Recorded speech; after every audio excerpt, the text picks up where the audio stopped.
Number 3, Texas A&M versus Missouri. We're going to talk about Oregon, Iowa. We're going to be talking about LSU and Alabama.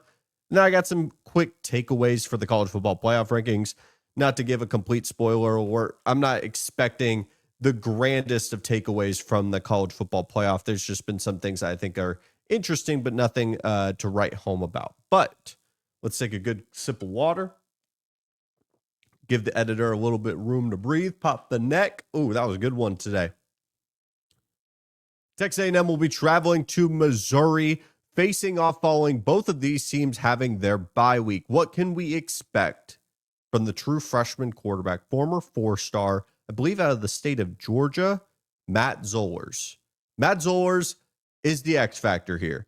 Not because he's just a quarterback, because that's the basic thing to do. We could talk about Marcel Reed. If Bo Pribula was playing, we could talk about Bo Pribula.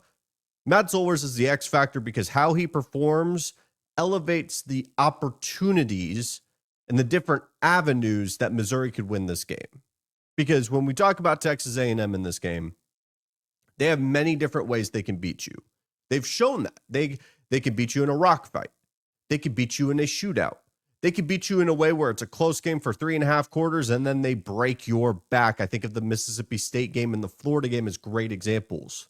Texas A&M has been one of the best second-half teams in the entire country, outscoring their opponents by a very wide margin once we get past halftime. Missouri, on the other hand, has a very distinct way of winning football games. Very similar to Vanderbilt, where they want to shrink the game down. They want to run the ball. They want to limit the possessions that you will have, and they love working with the lead. I think a key factor here when talking about this game is truly who's going to have the fast start. Who's going to get to that first 7-0 lead, maybe a 10-3 lead, and who's going to be working from behind. Now, obviously, that may just seem like a generic statement for any football game. Who's going to be working with the lead? But the play style that Missouri's going to have at home with a backup quarterback, you feel way more comfortable with a true freshman quarterback to be working with a lead versus a guy that's trying to climb back into a game with a guy like Cassius Howell on the defensive line for Texas A&M. So what do we know about Matt Zollers? Let's talk about that for a moment. Obviously, the 4-star quarterback. He comes and plays about midway through the third quarter against Vanderbilt just a couple weeks ago and plays quite well. If my memory is serving me correct, 13 of 24, about 138 passing yards, a passing touchdown, and had a Hail Mary attempt that was just a couple inches away post being completed to throwing the game into overtime. And we do not know what would have happened in that overtime, but I guarantee you it would have been entertaining.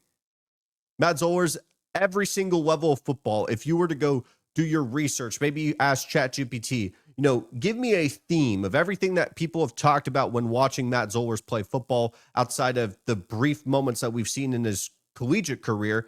Everyone will tell you about poise. They'll talk about how the moment doesn't get big to him. Eli Drinkowitz talked about it. The moment doesn't get to a kid like this. So you have a bye week. You have this spot against the number 3 team in the country walking into your building. You have the backup quarterback theory in play, coined by Josh Pate, talking about how when we have a backup quarterback in play, every single player around you ends up playing a 5% better game to help mitigate for the loss of a starting quarterback like Bo Pribula. You have all these different factors. And I think Missouri, it will play into a fact of them being in a really strong position to have this game close. I frankly do believe, and this is not a betting video or channel by any means, but if I were to go down that avenue, I really do feel confident at Missouri plus anything above a touchdown.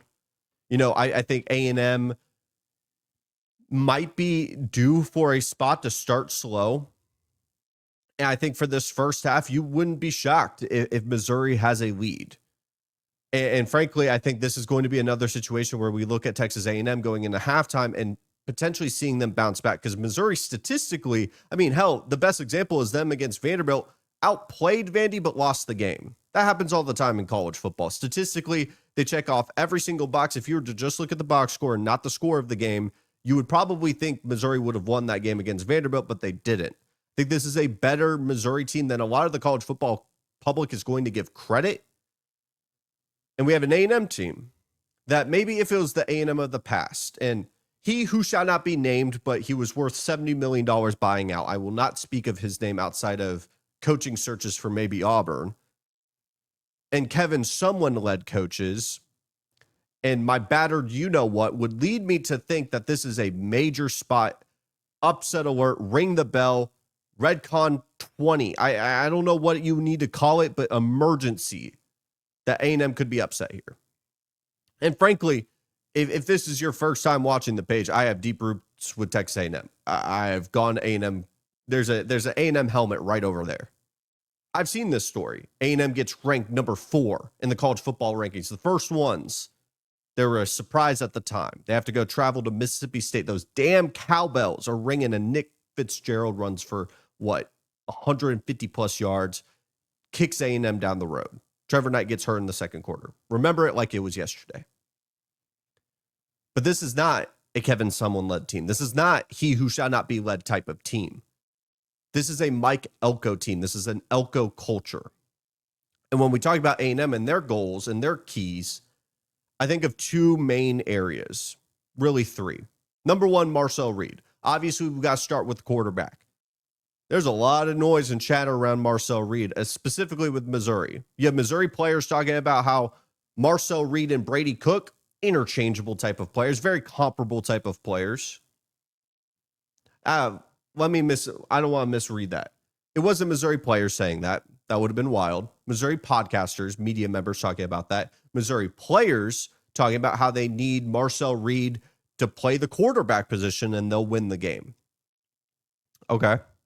Hasn't worked for a lot of teams, but okay. This will be the second best defense statistically A&M faces, and I respect that front 7 a ton.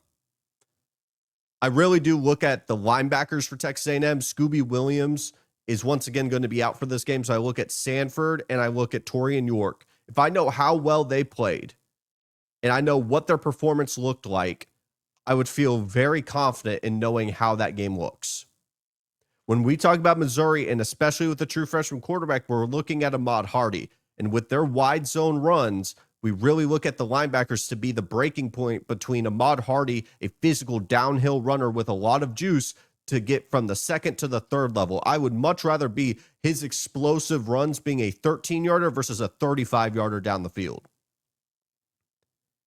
And I really begin to wonder, on the offensive side of the ball with Texas A&M, Marcel Reed needs to be efficient. He doesn't need to be the playmaker that we saw with LSU, because frankly, I think if they were to have a game that we saw from LSU with the 2 interceptions and the limited possessions, A&M could be in some trouble in a Missouri game. Because if they want to dictate the style and they limit it to a very short amount of possessions, turnovers could be backbreakers for a team that is looking for a reason to have an upset. I would much rather see an efficient night from Texas A&M, or more specifically Marcel Reed, than a Heisman campaign moment where he goes for 350 yards. Would it be nice? But I would much rather have the efficiency number 1 above everything else and no turnovers with a Missouri team that is going to shrink the game down. That's going to be their avenue to win. And frankly, that's going to be their one avenue to win. So when we talk about prediction, as we've built this up, I think this point spread still doesn't make sense to me. It should be, in my opinion, 4.5, 5.5. I understand A&M gets a lot of respect in those power ratings in the betting market.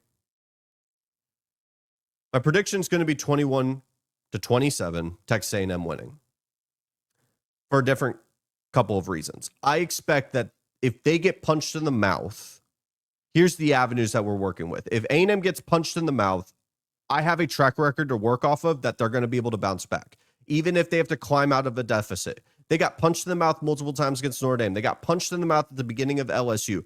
They've had a track record of taking the first punch and being able to finish the fight. If Missouri takes the first punch, I don't see them climbing back into it. So that's avenue 1 for the first half. If it's a rock fight and A&M's able to get a guy like Zollers into 3rd and long, I need this to be the Mike Elko exotic blitz game to where you make Zollers think for just a second more. And Cassius Howell, a freight train, is coming off the edge with that ghost move that is just so disgusting. If you do not know what I'm talking about, you're missing out if you have not seen the All-22 tape of Cassius Howell, because it's ridiculous. It's ridiculous, dude. I think Missouri, even with their backs against the wall, I'm trusting the better team with the better coach on the road. And let's not forget, everyone's talking about the bye week with Missouri. A&M as well is coming off of a bye week. And if it was the A&M teams of the past, completely get picking them. Or picking against them, better said. But I'm trusting Mike Elko, and I'm trusting this team to find a way to win.